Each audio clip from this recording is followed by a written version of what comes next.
नमस्कार. MC न्यूजच्या गल्ली ते दिल्लीमध्ये आपल्या सगळ्यांचं स्वागत आहे.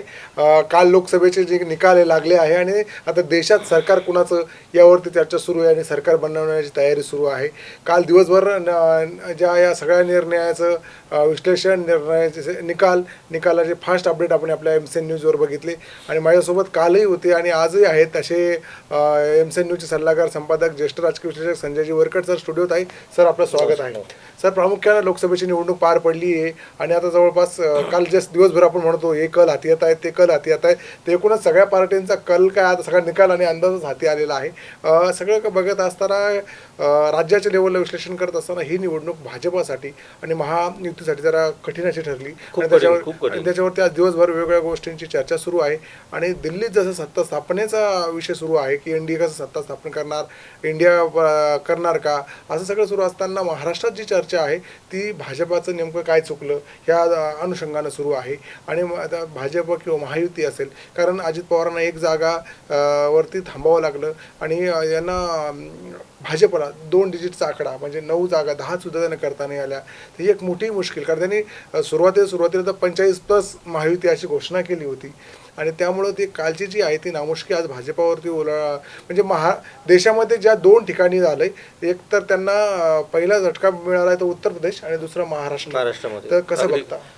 अत्यंत चांगला प्रश्न आहे. माझं सगळ्यात महत्त्वाचं असं मत आहे की देवेंद्र फडणवीस यांनी आज जी प्रतिक्रिया दिलेली आहे ती फार बोलकी आहे. या सगळ्या गोष्टीला त्यांनी असं म्हटलं जातं की अपयशाचा जबाबदारी कोणी नसतो, त्याचा धनी कोणी नसतो, पण देवेंद्र फडणवीस यांनी स्वतः पुढे येऊन असं सांगितलं की या सगळ्या अपयशाला मी जबाबदारी आहे, आमचं काही चुकलं हे आम्ही मान्य करतो आणि काय काय चुकलं याचीसुद्धा त्यांनी 2-4 महत्त्वाची कारणं सांगितली. त्याच्यावर आपण नंतर चर्चा करू. परंतु सध्या हे जे 3 पक्षाची महायुती आहे हिची आता सरकार स्थापनेसाठी दिल्लीमध्ये बैठक पण सुरू आहे. परंतु या सगळ्या 3 पक्षाच्या महायुतीवरच आता प्रश्नचिन्ह निर्माण झालेलं आहे. कारण सगळ्यात महत्त्वाचं म्हणजे देवेंद्र फडणवीस यांनी हे स्वतः मान्य केलं की काही बाबतीमध्ये आमचे स्ट्रॅटेजिकल प्लॅन चुकलेले आहेत आणि त्याच्यावर आम्ही आता दुरुस्ती करू आणि नवीन स्ट्रॅटेजी घेऊन आम्ही समोर येऊ. दुसरं त्यांनी असंही सांगितलं की मी उपमुख्यमंत्री पदाचा राजीनामा द्यायला तयार आहे आणि मी पक्षसृष्टी नाही सांगणार की मला या जबाबदारीतून मुक्त करा आणि मला पक्षासाठी जास्त वेळ द्यावा असं सांगण्यात येते. याच्यावर विरोधकांनी असा आरोप केला की देवेंद्र फडणवीसांनी ज्या काही गोष्टी घडवून आणल्या महाराष्ट्राच्या राजकारणामध्ये त्याच्यामुळं महाराष्ट्रामध्ये अशा पद्धतीचं भाजपला नामुष्कीला सामोरं जावं लागलं. ही नामुष्कीच आहे की 26 जागा लढून तुम्ही फक्त 9 जागांवर जिंकता आणि राष्ट्रवादी काँग्रेस जो अख्खा फुटून गेल्यानंतर आणि 84 वर्षाचे नेते असताना त्यांच्याकडं फायर ब्रँड नेते नसताना ते केवळ 10 जागा लढून 8 जागा लोकसभेचे जिंकतात. इथं कुठंतरी याचा विचार करण्याची एक महत्त्वाची वेळ हा एक मुद्दा आहे. दुसरा, अजित पवारांना सोबत घेऊन आणि एकनाथ शिंदेना सोबत घेऊन भाजपला किती फायदा झाला, काय साध्य केलं हा याच्यावर चर्चा करायला पाहिजे. पुढच्या राजकारणाने साध्य काय केलं? साधं उदाहरण आपण असं घेऊया की छत्रपती संभाजीनगर औरंगाबाद लोकसभा मतदारसंघामध्ये संदीपान भुमरे एकनाथ शिंदे गटाचे प्रचंड मताने आणि निवडून येतात. अनपेक्षित काही लोकांना असं वाटलं की ही जी लीड ते निवडून आलं याचं कारण कोणाला हे वाटत नाही, कारण ते आपण ते स्पर्धेमध्ये प्रमुख दावेदारच होते, पण त्यांना जी लीड मिळाली त्याच्याविषयी बोललं जात आहे. आणि इथं भारतीय जनता पक्षाच्या सहकाऱ्यांनी त्यांचं खूप काम केलं असंही बोललं जातं. तर अशी महाराष्ट्रातली कोणती जागा आहे की एकनाथ शिंदे गटाच्या ताकदीमुळं भाजपची निवडून आली असं जर काही उदाहरण शोधण्याची आता वेळ येऊ लागली. कारण नारायण राणे निवडून आले तर त्यांनी सरळ प्रतिक्रिया देतानाच असं सांगितलं की इथं मला पाडण्याचा प्रयत्न झालेला आहे आणि मी त्यांना बघून घेईन, मला ज्यांनी तर त्यांचा इशारा नेमका कोणाकडे होतं. सगळ्यात महत्त्वाचं म्हणजे ही जी संधी सुरू आहे, आता एकनाथ शिंदे गटाने यावर प्रतिक्रिया अजून त्यांनी दिली नाही, कारण त्यांना इशाराच कळाला नाही हा त्यांना नेमका कोणाकडे इशारा आहे. तर हा एक महत्त्वाचा विषय आहे. दुसरं, आपण अजित पवार गटाचं जर उदाहरण घेतलं तर सुनेत्रा पवारांचा खूप मोठा फरकाने पराभव झाला आणि तिथं शरद पवारांची ही जी स्ट्रॅटेजी होती की शरद पवारांना बारामतीच हरवायचं आणि मग भाजपला आणि उद्धव ठाकरेला मुंबईतून संपवायचं, तर ही पण स्ट्रॅटेजी भाजपची पूर्णपणे चुकलेली आहे. कारण मुंबईमध्ये 6 पैकी 4 जागा जिंकल्या आणि एका जागेचा वाद सुरू आहे, ती पण अवघ्या 48 मताने आली. मग भाजपला काय करायचं होतं नेमकं महाराष्ट्रामध्ये?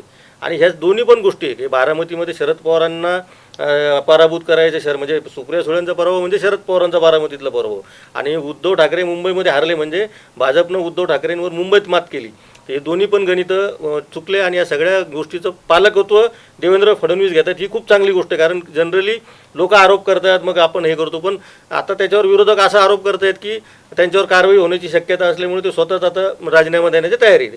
आता ह्या सगळ्या घडामोडीमध्ये देशात सरकार स्थापन होणार आहे NDAचं, तिथं पंतप्रधान नरेंद्र मोदी होणार आहे आणि महाराष्ट्रामध्ये मात्र एक उपमुख्यमंत्री पदावर असलेला माणूस जो या सरकारचा कणा आहे असं म्हटलं जातं, त्याला तुम्ही सत्तेच्या बाहेर येण्याच्यासाठी सांगितलं जातं आहे का स्वतःहून येत आहेत याचं संशोधन नंतर होत राहील. त्याच्यामुळं आता सध्या महाराष्ट्रामध्ये या सगळ्या निकालांचे पडसाद या दृष्टीने उमटत राहतील. आणि देवेंद्र फडणवीस यांनी काही गोष्टींचं कारणं सांगितले की आमचे काही मतं, काही उमेदवार हे फक्त 4% मतांनी हरले. आता 4% मतं म्हणजे साधारणतः 1 लाखाला 4,000 मतदान होतं, मतदान होतं ते. तर ते 10 लाखामध्ये 40,000 मतदान होतं. त्यामुळं असा हिशोब करण्यात काही अर्थ नसतो, कारण त्या 4% मतं म्हणजे खूप मोठी मतं आहे. आता ते का बरं हे सगळे गणितीचे आकडे मांडत बसले हे काही कळायला मार्ग नाही. नाही, निश्चित, कारण ह्या काही जागा आहेत तसं म्हणायचं. मग आता पंकजा मुंडेंची जागा आहे, 6,000 मतांनी त्या पराभूत झालेल्या आहेत, पण त्यांनी फाईट केलेली आहे ना मग तसं. त्यामुळे तसे आकडे सांगण्यात आता काही अर्थ नसतो. तिथे काय असतं की जो जिता होईल सिकंदर, म्हणजे राजकारणामध्ये बॅटलमध्ये पण तेच असतं तुम्ही. आणि मतांची टक्केवारीमध्ये दुसरं त्यांनी जे कारण सांगितलं की आमच्या सगळ्या विरोधकांची मतं आमच्या विरोधात एकत्र आली आणि मतपेटीमध्ये ती प्रतिबिंबित झाली. हे सुद्धा मला हास्यास्पद कारण वाटतं, कारण असं राजकारणात घडू शकतं की ज्यावेळेस तुम्हाला एकतर्फी एक हाती सत्ता महाराष्ट्रामध्ये विधानसभेत नाही पण लोकसभेमध्ये प्रचंड मोठ्या प्रमाणात घवघवीत यश ज्याला म्हणतो आपण, तर तसं यश मिळालं 2014 2019ला. आणि 2024मध्ये तुम्हाला एकदम सगळ्यात मोठा पक्ष असलेला जो आहे राज्यातला तो सगळ्यात खाली येऊन थांबलेला आहे. तर याचं पालक होतं 2 डिजिट तुम्हाला घेता नाही, 2 डिजिट तुम्हाला थांबावं लागलं. आणि याची जबाबदारी घ्यायला काही हरकत नाही. सगळ्यात महत्त्वाचं म्हणजे निवडणुकीच्या आधी ज्या गोष्टींची चर्चा झाली होती की नितीन गडकरी हे राष्ट्रीय अध्यक्ष राहिलेले आहेत भारतीय जनता पक्षाचे, त्यांची उमेदवारी जाहीर करताना दिरंगाई झाली. मग एवढा मोठा नेता होता त्यांचं असं म्हणणं होतं की मला मतदारसंघात फिरायची गरजच नाही, परंतु त्यांना गल्लीबोळामध्ये तिथं प्रचार करावा लागला होता भाजपला पण. त्यामुळं इथून पुढच्या सगळ्या गोष्टीचं राजकारण करताना किंवा हे करताना बऱ्याच वेळेस असं होतं की संजय शिरसाटांचं असं म्हणणं आहे या सगळ्या पराभवामध्ये, कारण संजय शिरसाट हे एकनाथ शिंदे गटाचे प्रवक्ते आहे, त्याच्यामुळे त्यांच्या विधानाला खूप महत्त्व आहे. त्यांचं असं म्हणणं आहे की आमच्या उमेदवार निवडताना आमचे जे सर्वे वगैरे दाखवले गेले ना, त्या सर्वेमुळे आमचा घात झाला, सर्वे बॉम्ब चुकले आमचे. आणि हा म्हणजे थेट भाजपवर त्यांचा आरोप आहे, कारण हे सर्वे सगळे भाजपने केले. भाजपच्या सांगण्यावरून एकनाथ शिंदे गटाने शोही केला होता. आपण समजा एखाद्याला जर मागे दाखवायचं सर्वे करून तो आणि मग याच्यामुळं एकनाथ शिंदे गटाचे काही उमेदवार त्यांना ऐन वेळेस बदलावे लागले, त्याच्यामुळे त्यांचे पराभव झाला असं त्यांच्या मित्र पक्षाचं म्हणणं आहे आणि त्यांनी ते जाहीरपणे बोलून दाखवलं. याच्यामुळं असं आहे की महायुतीमध्ये सगळं काही आलबेल आहे असं काही आता नाही. याची सगळ्यांची उत्तर या तिघांना बसून द्यावं लागेल. अर्थात एकनाथ शिंदेंनी देवेंद्र फडणवीस यांची पाठराखण केली की यशाचे जसे सगळे मानकरी असतात तसं यशाचे अपयशाचे पण आपण सामूहिक जबाबदारी. काय विश्लेषण कर, अजित पवारांना तर काय याचं करावं त्याचं, कारण अजित पवारांना सगळ्या दृष्टीने नुकसान झालं त्यांचं सर्व. कारण आज काही वर्तमानपत्रांनी खूप चांगलं त्याच्याबद्दल विश्लेषण केलंय. त्यांचं म्हणणं आहे की बाकी भाजपकडे लाख काही म्हणेल, पण अजित पवारांनी ठरवायला पाहिजे होतं की आपण शरद पवारांच्या घरात किंवा सुप्रिया विरोधात उभं राहायला हवं, म्हणजे स्वतःच्या मिसेसला उभं करायला हवं की नाही. बाकी भाजपला तर पार्टी म्हणून राजकारण सगळं करावं लागतं, पण कुटुंब म्हणूनही अजित पवार हरले, कुटुंबात सगळे राजकारण म्हणून हरले. हे पण त्यांनी असं प्रतिक्रिया दरवेळेस अशी प्रतिक्रिया देतात, ठीक आहे कुटुंब म्हणून सगळे एकत्रच असतात, राजकारणाचं बॅटल वेगळं, कुटुंब म्हणूनही वेगळं असतं. तर एकूण आता हे जे राजकारण आहे, अजित पवारांनी ज्या वेळेस हे सगळं केलं त्यावेळेस शरद पवारांचं वय 13-83 वर्षांपेक्षा जास्त आहे. त्यांची एकुलती एक मुलगी आहे, ती अजित पवारांची बहीण पण आहे. त्यांच्या नातेसंबंधामध्ये आपल्याला काही फार स्वारस्य नाही, ते घरच्या नात्याने एकत्रच राहिले. पण त्यांनी असं सांगितलं की कुटुंब म्हणून आपण एकत्र राहू, परंतु ज्या पद्धतीनं प्रचार झाला, नुकसानच्या पद्धतीने आहे का ज्या पद्धतीनं प्रचार झाला, म्हणजे बाहेरून येऊन श्रीनिवास पवार त्यांचे सख्खे भाऊ आहेत अजित पवारांचे, त्यांनी अत्यंत स्पष्टपणे सांगितलं की बाहेरून येऊन बारामतीमध्ये येऊन जेव्हा शरद पवारांच्या विषयी टीका होत होती आणि अजित पवार ते त्या स्टेजवर बसून ऐकत होते, त्यावेळी बारामतीमधला जो मतदार आहे तो त्यांनी त्याच्या लक्षात झालं की नाही हे फार चुकीचं झालेलं आहे. त्याच्यामुळे त्यांना खूप मोठा फटका बसलेला आहे. हे आपण त्यांनी सांगितलेल्या गोष्टी फक्त शेअर करतो आहोत.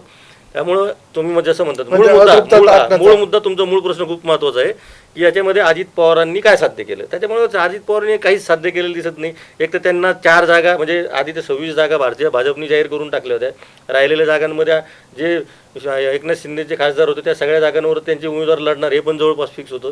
त्यामुळं बारामती लढवावी लागली, उस्मानाबाद मागून घेऊन म्हणजे उमेदवार बाहेरून आणून त्यांना लढवावं लागला, परभणीला त्यांना जागा महादेव जानकरांना सोडावी लागली. इतकी ट्रॅजेडी मला वाटत नाही अजित पवारांची आजच्या अधिकारी झाली. अजित पवारांना काय कॉम्प्रोमाइज करावं लागलं, कॉम्प्रोमाइज करून भेटलं काय काहीच. आणि अजित पवारांच्या त्यात 3 गोष्टींसाठी इलेक्शन अजित पवारांसाठी महागात पडलं. एक तर त्यांना घरामध्ये जे आहे ते फॅमिलीसाठी कॉम्प्रोमाइज करावं लागलं. नंबर 2, राजकीय अस्तावरती दिल्लीमध्ये त्यांना एकच खासदार पाठवता आला, तो पण स्वतःच्या पक्षाचा प्रदेशाध्यक्ष तटकरी तसे निवडून येणार बरोबर तसं म्हणून पार्टी म्हणून. आणि तिसरा जो आहे की या सगळ्यामुळे अजित पवारांचं एक नेता म्हणून झाकली मूठ 1.25 लाखाची होती, ती उघडली गेली. आणि देश पातळीवरचं त्यांचं जे नेता म्हणजे शरद पवार म्हणजे की देश पातळीवरती, तर अजित पवार भले राज्याच्या लेवलला नेतृत्व मिळालं असेल पण देशाच्या पातळीवरती अजित पवारांचं नेतृत्व आज तरी दिसत नाही. हा एक महत्त्वाचा विषय. नंबर 2, सरांकडे ज्या मुद्द्यांकडे यायचे सर, मला पूर्णकडे गाजला गेलेला विषय होता की नकली सेना आणि असली सेना जे आहे ते, आणि या सगळ्या याच्यातनं जे नकली राष्ट्रवादी असले राष्ट्रवादी हे सगळं करून आता त्याची उत्तर मिळत आहेत असं वाटतं जनतेला. नाही, आता बघा राजकारणामध्ये असे आरोप करावं लागतं, आक्रमक आरोप म्हणून आपण त्यावेळेस त्यांना मान्यता दिली की तुम्हाला एखादा पक्ष फुटल्यानंतर बाहेर आल्यानंतर जो मूळ पक्ष आहे त्याला जोपर्यंत तुम्ही अटॅक करत नाही तर त्यावर राजकारणाचा भाग म्हणून युद्ध म्हणून ते आपण मान्यच केलं होतं. असली मान्य केलं होतं, नकली मान्य केलं होतं. आता आपला मुद्दा असा आहे की ज्याला तुम्ही नकली शिवसेना म्हणताय भारतीय जनता पक्ष, त्यांना पण 9 खासदार मिळाले. आणि भाजप जो म्हणतो की आम्ही खरं हिंदुत्ववादी आहोत आणि आमच्याकडे खूप ताकद आहे, तुम्हाला आपले पण आकडे 9चेच आहे. म्हणजे दोन्ही त्याला ज्याला शिल्लक सेना म्हणतात त्या शिल्लक सेने इतकेच तुमचे खासदार आहेत आता महाराष्ट्रामध्ये. हा एक मोठी शोकांतिका भाजपची झालेली आहे. हे फार म्हणजे इतकं मोठं घडलेलं आहे भाजपचं की अत्यंत उत्तर प्रदेशचे राजकारण प्रचंड व्यापक आहे. महाराष्ट्राच्या राजकारणामध्ये जर शिवसेना भाजपची युती कायमस्वरूपी जर सोबत राहिली असती तर महाराष्ट्रामध्ये असं काही घडलंच नसतं. आत्ता जे मोहित कंबोज यांचं जे विधान आलेलं आहे की एका व्यक्तीला छोटं करण्यासाठी फक्त हा सगळ्या मोठ्या पक्षाचं नुकसान केलं, तरी इनडायरेक्टली त्यांनी देवेंद्र फडणवीस यांचंच नाव घेतलेलं आहे. आणि देवेंद्र फडणवीस यांच्याविषयी आता पक्षांतर्गत सुद्धा बऱ्याच गोष्टी म्हणजे बोलायला लागलेत लोक आता. त्यामुळं त्यांच्याविषयी त्यांच्या नेतृत्वाविषयी भाजपमध्येच आता काहीतरी प्रश्नचिन्ह निर्माण झालेलं आहे. त्यामुळे त्यांनी ते राजीनामा देणार असं सांगितलं. आता आपला विचार असा आहे की राजीनामा खरंच घेतला जातो की परत त्यांना सांगितलं जातं की थांबा. योगींवरती कारवाई करण्याची भाजपच्या केंद्रीय नेतृत्वाची काय म्हणता नाही येत ती स्ट्रॅटेजी म्हणून आधी फडणवीस देतील एक काय म्हणता येईल त्याला की माझं चुकलंय मी देतो राजीनामाने म्हणून योगींवरती दबाव यावा अशी एक जी रणनीती राजकारणात या सगळ्या चर्चा पडद्यामागं आणि पडद्यासमोर वेगळं असं घडत असतं.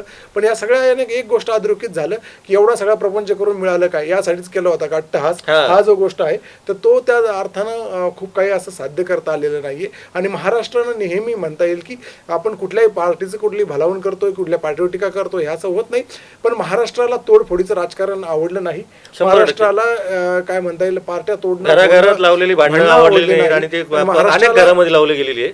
दोन्ही पार्टीचे फॉलोअर असतील हे सगळं करून काय मिळणार आहे असा जो प्रश्न विचारला गेला. आणि भाजपाचे जे वर्षानुवर्षाचे कार्यकर्ते आहे जे भाजपावरती श्रद्धा ठेवून भाजपाचे विचार म्हणून काम करणाऱ्या त्या लोकांनी खाजगीत हजारदा बोलून दाखवलं की अजित पवारांना एकीकडे सिंचन घोळायचा आरोप करणं दुसऱ्यांदा सोबत घेणं ते पण आहे. दुसरं प्रचारामध्ये जेव्हा तुम्ही 3 पक्षाचे कार्यकर्ते एकत्र येतात तर ते असं सांगितलं गेलं काही ठिकाणी की तुम्ही आपल्या भाजपच्या कार्यकर्त्यांनी सांगितलं की तुम्ही घड्याळीचा रुमाल टाका, त्यांच्या गळ्यामध्ये कमळाचा रुमाल टाका. आता त्यांच्या गळ्यात कमळाचा रुमाल घ्यायला ते तयार होते, पण भाजपचा जो कार्यकर्ता जो म्हणतो की आम्हाला आयुष्यभर आम्हाला फक्त आमच्या चौकटीत आणि आमच्या विचारधारेशी आम्ही प्रामाणिक आहोत, त्याला घड्याळीचा रुमाल टाकून प्रचार करायला लावणं हे सुद्धा कार्यकर्त्यांना खाली आवडलं नाही. पण याचे आता रिफ्लेक्शन वरपर्यंत पार्टीपर्यंत जातात का हा सुद्धा फार महत्त्वाचा विषय आहे. नक्कीच हा सगळा याच्यावरती चर्चा खूप सारी करता येईल. पण हे काही मुद्दे होते की राज्याच्या राजकारणात सध्या सुरू आहे काय आणि शेवटचा एक आणखीन 2 महत्त्वाचे मुद्द्यावर आपल्याला उद्याच्या याच्यासाठी मी ओझरचा उल्लेख करणार होतो पण तो उद्यावर स्पेशल त्याच्यावर शो करायचा आहे.